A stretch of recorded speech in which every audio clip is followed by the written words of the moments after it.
Olá pessoal, queridos e amados irmãos, a paz do nosso Senhor Jesus Cristo e que a graça do Senhor esteja com todos vós, te suprindo tudo que você precisa para viver uma vida de vencedor, para passar pelas provas, passar pelas lutas, glorificando ao nosso Deus e Pai. Gostaria de ler junto com os irmãos uma porção da palavra que está em Apocalipse, capítulo 2, do versículo 4 ao 5, que diz assim: Tenho, porém, contra ti, que abandonaste o teu primeiro amor.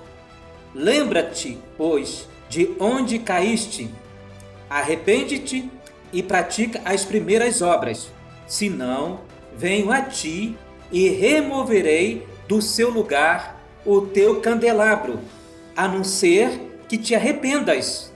Ó Senhor Jesus.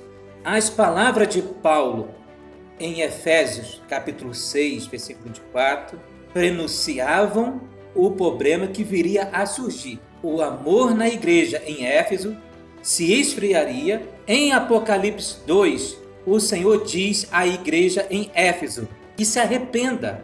Caso contrário, ele viria e removeria o seu candelabro do seu lugar. No versículo 5, a luz do candelabro é a luz da vida. Vida é graça.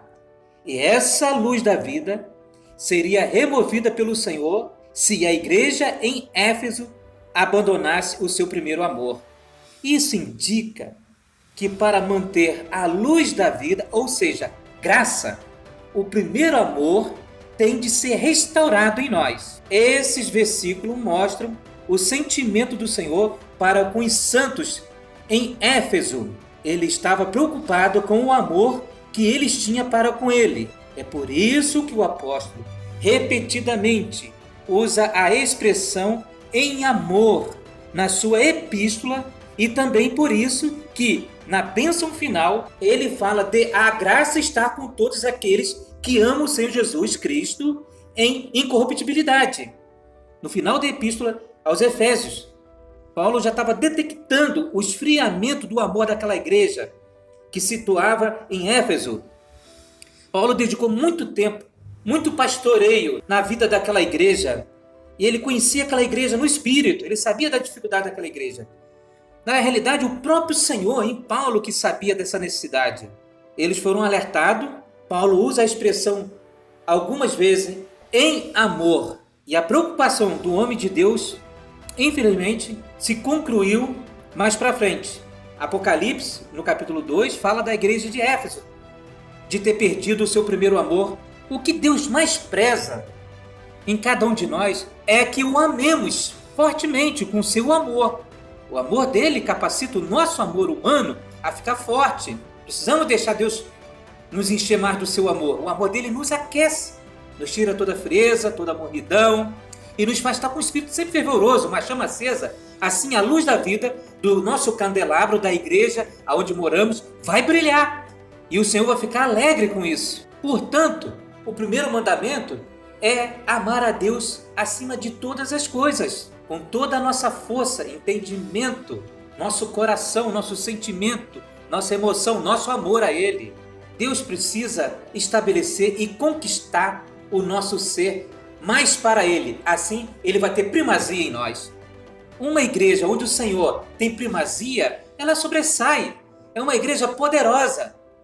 Louvado seja o nome do Senhor. Isso parece implicar que se os efésios não amassem o Senhor desse modo, a graça do Senhor não seria com eles. A graça é o próprio Cristo sendo ministrado na igreja, suprindo a igreja com vida, com todo o recurso celestial. Então, sem a graça, é ficar sem combustível. A nossa fé não se move, a nossa vida espiritual começa a se estagnar e ficar fraca. Precisamos de graça, que é a presença de Cristo garantida em nós, e todo o seu poder. O desfrute do Senhor como graça está com aqueles que o amam. Um dos pontos principais revelados em Efésios é que a igreja, que é o corpo de Cristo, também é a noiva de Cristo, a esposa de Cristo. No que diz respeito ao corpo, a ênfase está em tomar Cristo como vida. O corpo precisa de vida. No que diz respeito à esposa, A ênfase está em amar Cristo. A noiva ama o seu noivo. A esposa ama o seu marido. A marca principal de um relacionamento entre o esposo e a esposa é o amor. Portanto, este livro enfatiza e também conclui com o nosso amor para com o Senhor. A igreja em Éfeso, o destinatário desta epístola, fracassou no que diz respeito a amar o Senhor. Esse fracasso tornou-se a fonte principal, razão do fracasso da igreja ao longo das eras. Por ser sábio, Paulo não discutiu com os judaizantes acerca de doutrina. Só daria mais confusão. Em vez disso, ele disse aos coríntios que sentia ciúme deles com o ciúme de Deus. Também disse que os tinha desposado com um só esposo, para apresentar uma virgem pura a Cristo. Que maneira maravilhosa de falar! A palavra de Paulo em 2 Coríntios, capítulo 11, versículo 2, é muito tocante. Toca nosso coração de maneira profunda e estimula o nosso amor pelo Senhor Jesus. As mensagens da Bíblia sempre tocam o nosso coração da mesma forma. Depois de ler algumas páginas de uma mensagem, o sentimento terno pelo Senhor Jesus é estimulado em seu interior. E você percebe novamente, de forma fresca, quão querido e precioso Jesus é.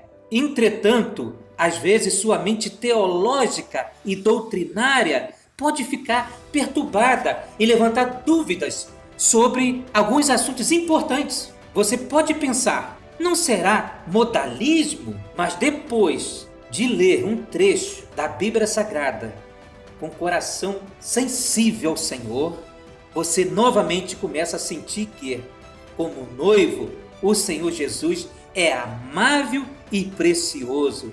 Espontaneamente você dirá, ó Senhor Jesus, querido noivo, eu te amo, muito obrigado pela tua palavra. Precisamos ver que em 1 Coríntios, capítulo 11, versículo 2, que fomos desposados com um só esposo, a fim de ser apresentados como virgem pura a Cristo. Por isso, devemos dizer, nosso querido Senhor Jesus é o nosso único marido e eu sou parte de sua virgem.